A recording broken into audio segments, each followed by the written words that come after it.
दोस्तों देखिए ये कितनी पुरानी इमारत है।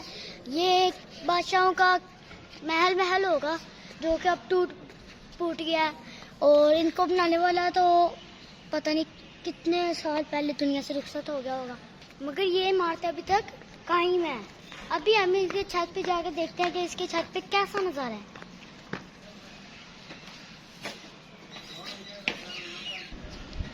तो अभी हम आ चुके हैं छत पे। तो इधर आके तो बहुत खूबसूरत नज़ारा है, देखें।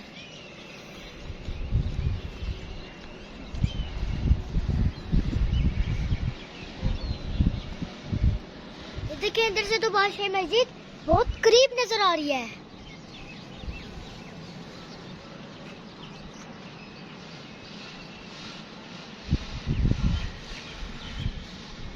दोस्तों इधर काफी ज्यादा सुरंगें थी जो कि अब बंद हो चुकी है या बंद कर दी हैं, क्योंकि वो बहुत ज्यादा पुरानी हो गई थी, इसलिए उनको बंद कर दिया गया है। आए छत से देखते हैं इस पुरानी हवेली का क्या नजारा है।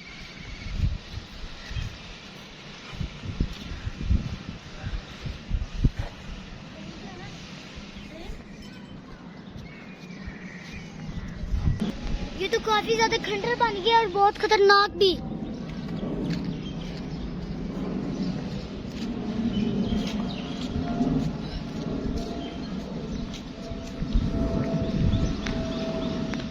काफी टूट फूट का शिकार हो चुकी है और मलबे का ढेर बन चुकी है।